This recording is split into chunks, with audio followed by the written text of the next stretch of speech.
Hello বন্ধুরা, তোমরা সবাই কেমন আছো? আশা করি তোমরা সবাই ভালোই আছো। তো আমি আজকে মুড়ি ভাজবো। তো দেখুন, নিয়ে নিয়েছি মুড়ি। মুড়ি ভাজার জন্য দেখুন এখানে পেঁয়াজ কুচি নিয়েছি, লঙ্কা কুচি আর একটু আদা কুচি নিয়েছি। আর এখানে বড় সাইজের দুইটা পাঁপড় নিয়েছি। তো আগে আমি পাঁপড়টা ভেজে নেব।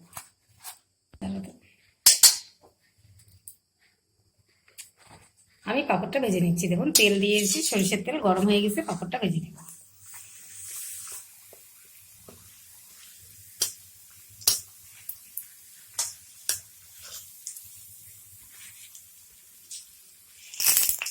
পাঁপড়টা ভাজা হয়ে গেছে, তুলে নেব। দেখুন পাঁপড়গুলো আমি সবগুলো ভেজে নিয়েছি। এখন যেগুলো কুচি করে কেটে রেখেছি পেঁয়াজ, আদা আর কাঁচা লঙ্কা দিয়ে দিব, ভালো করে ভেজে নিব। দেখুন পেঁয়াজ লঙ্কা আমার ভাজা হয়ে গেছে। দিয়ে দিচ্ছি হলুদ গুঁড়ো, দিয়ে দিব হাফ চামচ জিরে গুঁড়ো, পরিমাণ মতো লবণ। এখন এখন সবগুলো ভালো করে মিলিয়ে নিব আর একটু ভালো করে ভেজে নিব।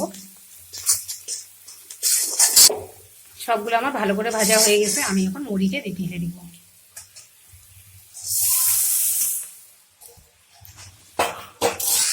ভালো করে এইভাবে মিলিয়ে নিব।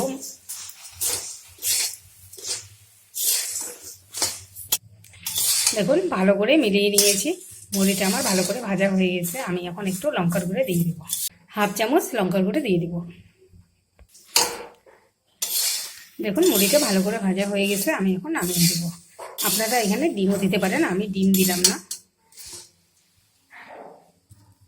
দেখুন আমি এখন নামিয়ে নিচ্ছি। আমি একটু চিনি দিয়ে দিব, 1 চামচ চিনি দিয়ে একটু নেড়ে নামিয়ে নেব।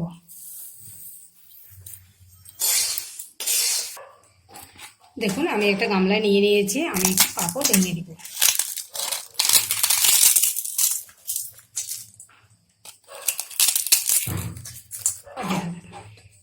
দেখুন আমি পাঁপড়টা ভেঙে নিয়েছি। এখন আমি মিলিয়ে নেব সবগুলো।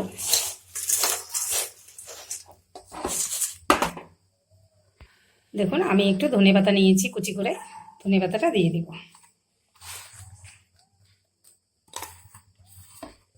দেখুন বন্ধুরা আমার মুড়ি মাখা একদম রেডি। বন্ধুরা আমার ভিডিওটি যদি আপনাদের ভালো লেগে থাকে প্লিজ লাইক কমেন্ট শেয়ার করবেন, সাবস্ক্রাইব করে আমার পাশে থাকবেন।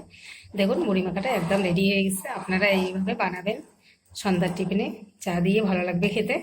তো বন্ধুরা আজকে এই পর্যন্তই, টাটা।